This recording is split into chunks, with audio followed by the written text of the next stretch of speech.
I have been asked to talk about new religious thought. And when Terry assigned me the topic, I thought, how hard could that be?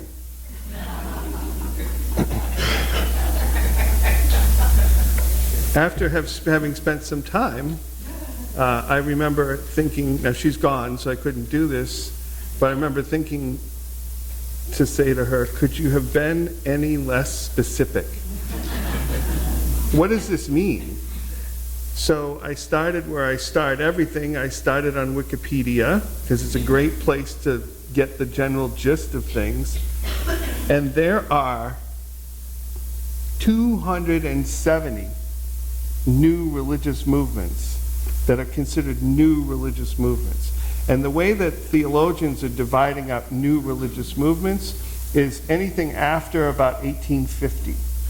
They're starting to say somewhere around 1850, there was a change in the way religious movements were started. There really weren't a whole lot of religious movements started prior to that.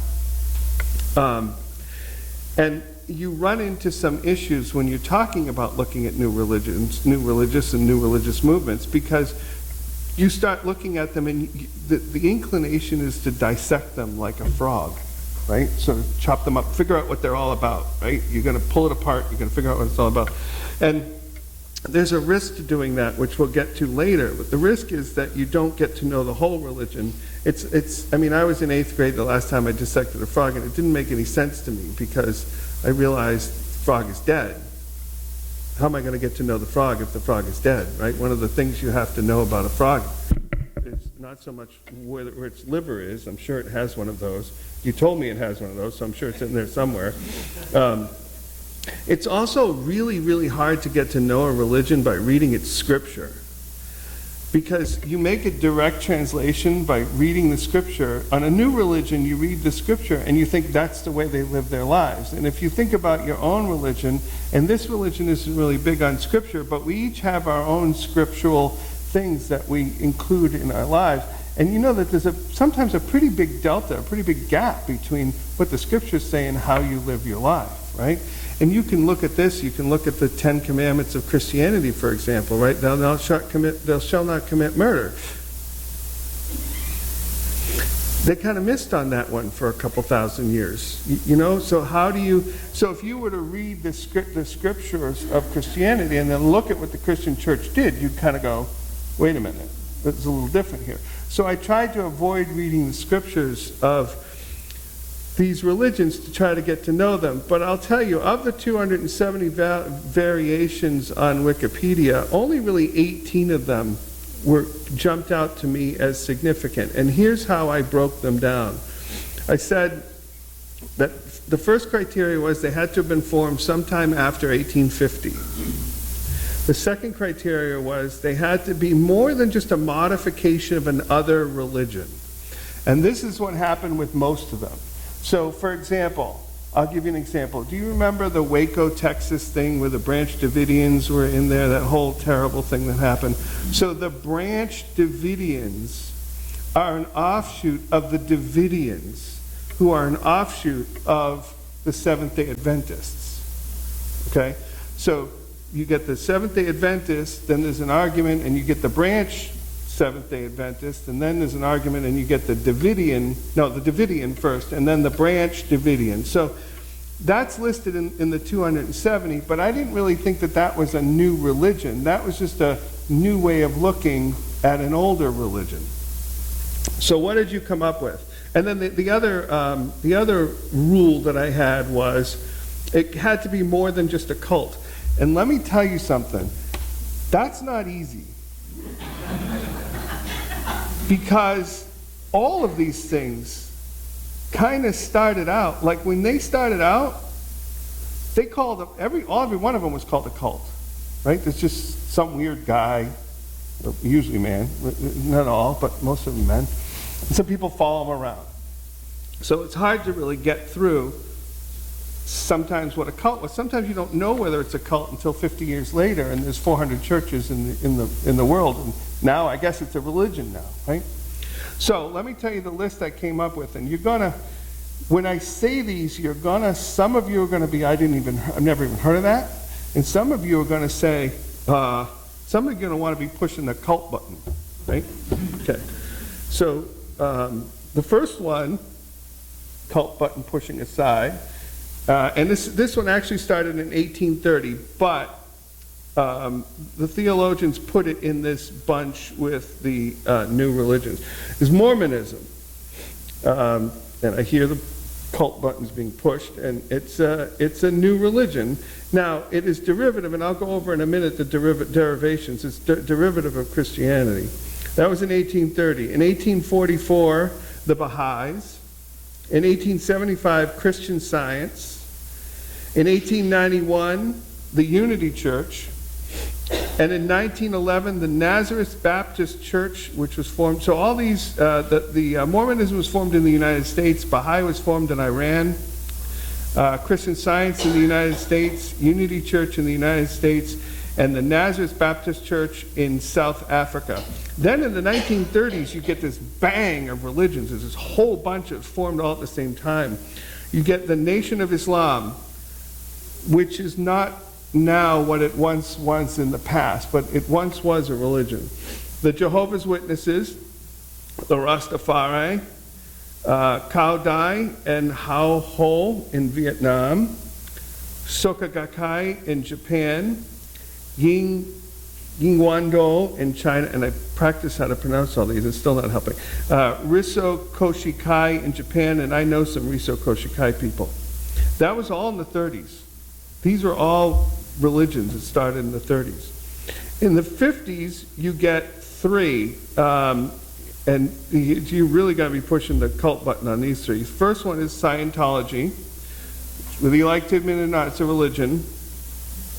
The Unification Church, which is more commonly referred to as the Moonies, right? Yes, because of their founder. And then the Altruist Society. Has anybody heard of the Altruist Society? It's people who connect, and there's a whole group of the 270. I didn't even know this. They didn't teach this in seminary. Whole group of people who connect theology with UFOs. There's probably 18 or 20 of the religions of the 270 made a connection between UFOs and religion. One you've probably heard of, Unitarian Universalism, started in 1961, and I put that one on the list. And the reason I put that on the list, and I want you to think about this for a minute, is Unitarianism was one religion, Universalism was another religion. I think Unitarian Universalism is not a mixture of two religions. I think it's actually a third religion.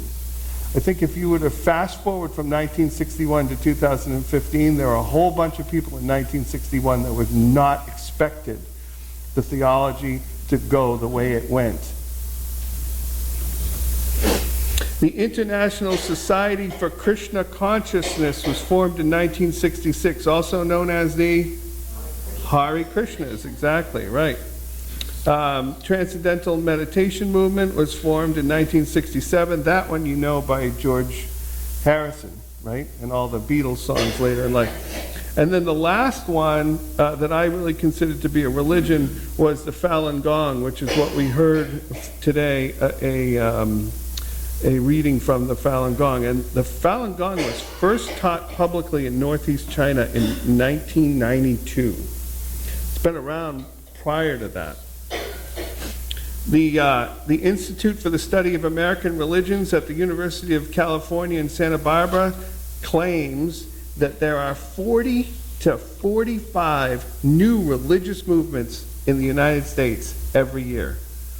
40 to 45 new religious movements. Now, I don't know if they're the derivative version or, if it's, United Methodist or, some take on another religion. So let me go through the derivation. So the first bunch were derived from Christianity. Mormonism, Christian Science, Unification Church, the Unity Church, the Nazareth Baptist Church, which is a mixture of Christianity and Zulu. Interesting. Rastafari and Jehovah's Witnesses. Rastafari, about 1 million people. Jehovah's Witnesses, 19.9 million people. Mormonism, 15 million people. Christian Science, only about 400,000. Unification Church, around 1 million. Unity Church doesn't tell you how many people are in it. Maybe they just don't count. And the Nazareth Baptist Church, somewhere around 4 million. Two are derivative of Islam. The Nation of Islam, which only has about 50,000 people, which according to my reading, I didn't know this, but according to my reading has sort of become more and more the black version of Dianetics. They're very, very highly practiced in Dianetics and Scientology. And then this was a very interesting one. I didn't mention it at the beginning, but Ahmadiyya Muslim. Has anyone heard of Ahmadiyya Muslim? What an interesting group of people. I had trouble putting it as a derivative of Muslim, but they claim to be Islam. But they claim that there has been a Messiah. And the Messiah has come and gone. And what they claim is that the Messiah that's come and gone was a guy named Mirza Ghulam Ahmad. And they claim he was the second coming of Jesus. They don't claim he was just some Messiah. He was actually the second coming of Jesus. How that fits with Islam, I don't really know, but there's 20 million of them. So it's fairly popular. They're also highly persecuted, as you would imagine, right? So an Islamic faith that says there has been a Messiah, he's here, he's come. First of all, the Islamic faith doesn't have anything with Messiah, right? There's no Messiah. In the Islamic faith, Muhammad was it. Muhammad was the end of Revelation. Couple are derivative of Buddhism, the Soka-kai in Japan and the Risho-koshi-kai in Japan. Both of those. The Risho-koshi-kai, there's 6.5 million people practicing that. And then the Soka-kai in Japan, also persecuted until after World War II. About 750 households is how they look at that. Derivative of Hinduism, the Hare Krishnas, they don't give numbers on their website, but they say there are 600 Hare Krishna churches in America. Would you have known that? 600. There aren't 600 Unitarian Universalist churches. Then we get to the fun ones. Here are the fun ones. These are the ones that are something completely new. I had trouble with Ahmadiyya Muslim. I didn't know where to put them. Ahmadiyya Muslim, is that something new? It's derivative of Islam, but it's really, really a change to Islam. So here are things that are just completely new. The Cao Dai religion. About 6 million people practice Cao Dai. They are from Thailand. They have a pope. They have bishops. They have priests. They have a holy see. They actually call their city where the Pope lives the Holy See. They use the exact same words that the Catholics use. There are about 6 million of them. They are this very interesting mix of the lifestyle of Buddhism and Taoism with the theology of monotheism. I don't know how that all fits together. I can't imagine how that fits together, but it's just incredibly interesting. Ying Dao is a mixture of a bunch of different religions. It is about 900,000 people. They're mostly on Taiwan. They were persecuted by the Chinese government. They at one point were 12 million. Back in the time where it wasn't cool to be religious in China. Scientology, call it a religion, 200,000 people. I also learned that it takes $100,000 worth of cost to be able to get to learn the final teachings of Scientology. So I think that's where the cult thing comes into play. And then the last two I'd really want to take a minute and talk about are the Baha'i and the Falun Gong. Have you heard of the Baha'i and the Falun Gong? Most people have heard of the Baha'i. There's a pretty big Baha'i community in Greenville. As a matter of fact, throughout the South, the largest growing religion in the South is Muslim, except for in South Carolina, where the largest growing religion is Baha'i. Okay? Baha'i is actually getting a grip here. Baha'i is very, very interesting because the name Baha'i is a derivative of a person, the Baha'u'llah. It's a person. And he wrote scriptures. He wrote lots of scriptures, lots and lots and lots of scriptures. He didn't die too long ago. And what he did was, he says, and of course he was persecuted by the Muslims, which you'll understand in a moment, but what he said was, there have been manifestations of God along the way in human history. The first was Abraham. The second was Krishna. The third was Zoroaster, Moses, Buddha, Jesus the Christ, Muhammad, and then this person called the Bab, which is the Islamic word for the gate. It's the Farsi word for the gate. So this the Bab is, if you read about Baha'i, and I have a couple Baha'i friends, the Bab is sort of seen as this mixture of Jesus and John the Baptist. So he was the one who came before the person who set up the Baha'i religion. And we read a little bit from the Baha'i tradition. They are very, very open-minded like us, very, very open-minded. They vary from us wildly on certain issues, but they're societally very open-minded. The other one that is very interesting, and here is you have all these books. The Baha'i is very easy to read about, and as you start reading about it, and this is my experience, I remember reading it like, I could do that. I think that sounds pretty good.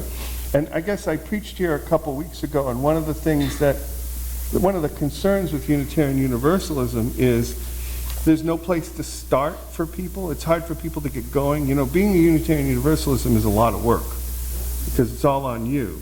This is sort of the same thing, except they give you a starting point where they give you the writings of these 3 or 4 people. Very interesting religion. Very there's no ministry. There's no paid ministers, and they all have these gorgeous buildings. The one in the United States is north of Chicago. Have you seen it and been to it? Yeah, it's spectacular. It's this thing, and there's really nothing going on in it.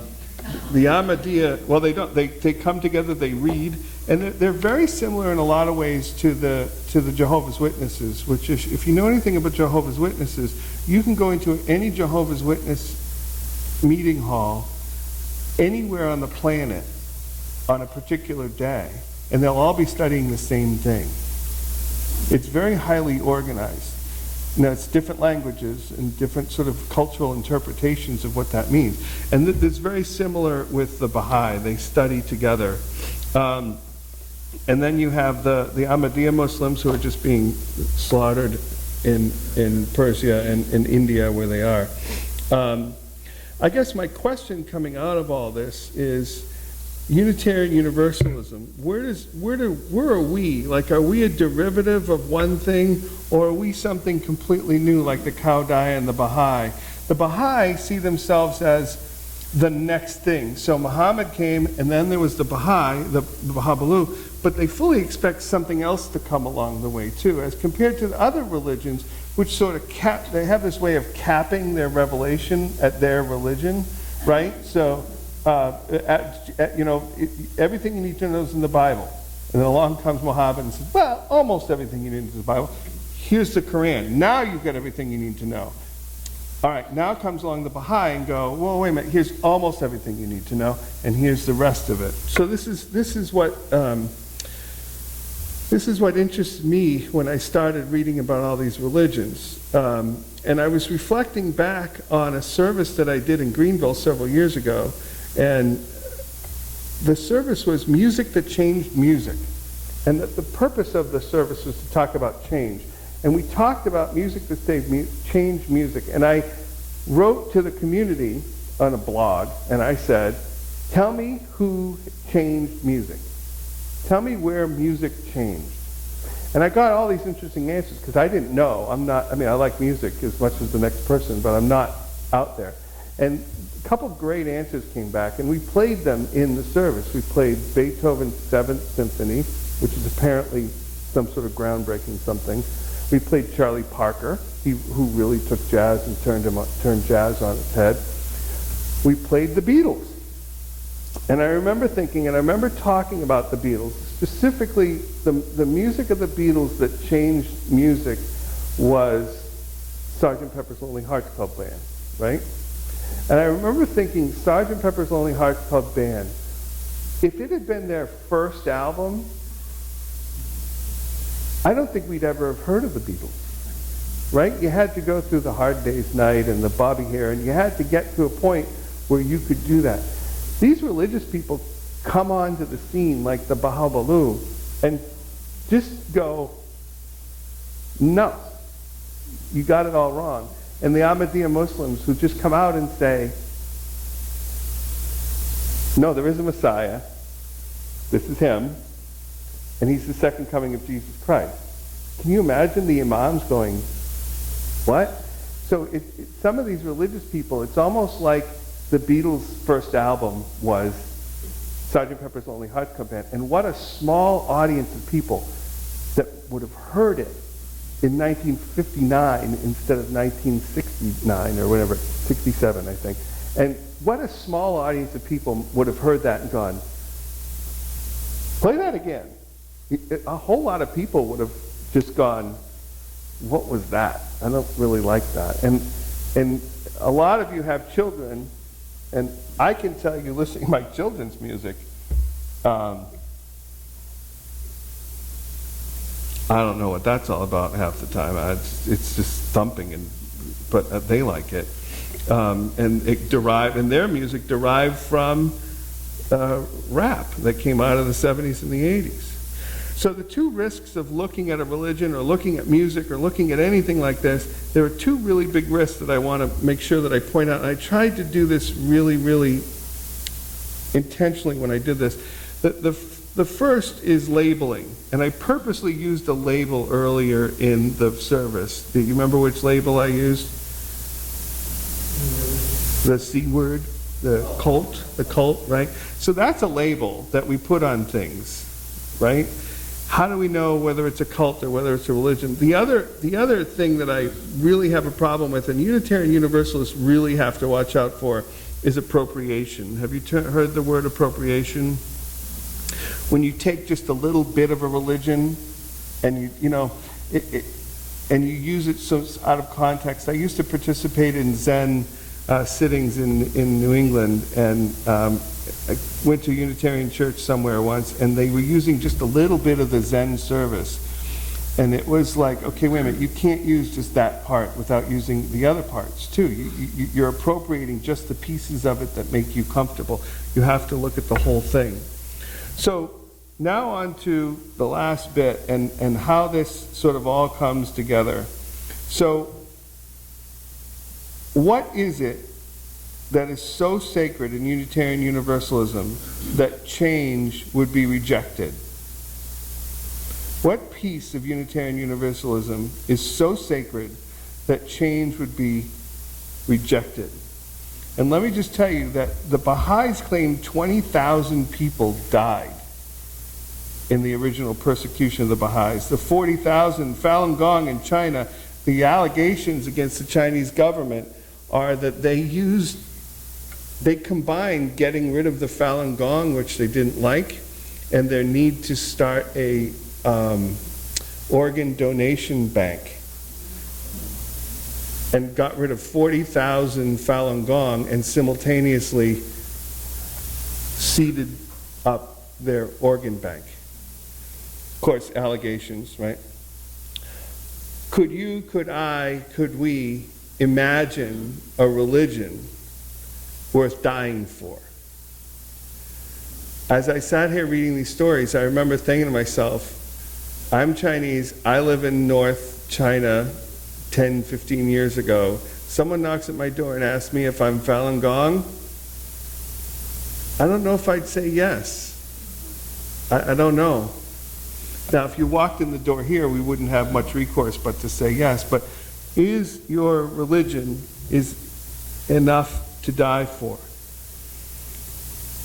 And I don't know. And I guess where I go with this is, where do Unitarian Universalists stand out? What makes us different than all those other religions? And this is one thing that I originally was breaking them up, not by whether they were derivative of Christianity, but I was breaking them up by this. I was breaking them up by whether the authority, the religious authority, comes from within or without. Whether spiritual and religious authority comes from me, or does it come from someone else? And in all of them, I eventually ended up with a list where they were all on one side of the page, and then you had Unitarian Universalism. And I think that's really where Unitarian Universalism stands out, is the religious authority in Unitarian Universalism is on yourself. We have scriptures, but those scriptures aren't intended to be unalterable rules. They're meant to be guides. And we take scriptural guidance and we take scriptural guides to help us form our own spiritual and religious authority. And I think, I don't know if it's worth dying for, but I question maybe if it is at some point. Imagine if they came around and said, you can't do Unitarian Universalism anymore. What would we do? It's a difficult question. You know, it's a very difficult question. Every one of these new religions was persecuted at their onset, and I look at them all and I wanted to say a special prayer for everybody that died because they believed in the Baha'u'llah or in Falun Gong, or that there was a Muslim second coming of Jesus.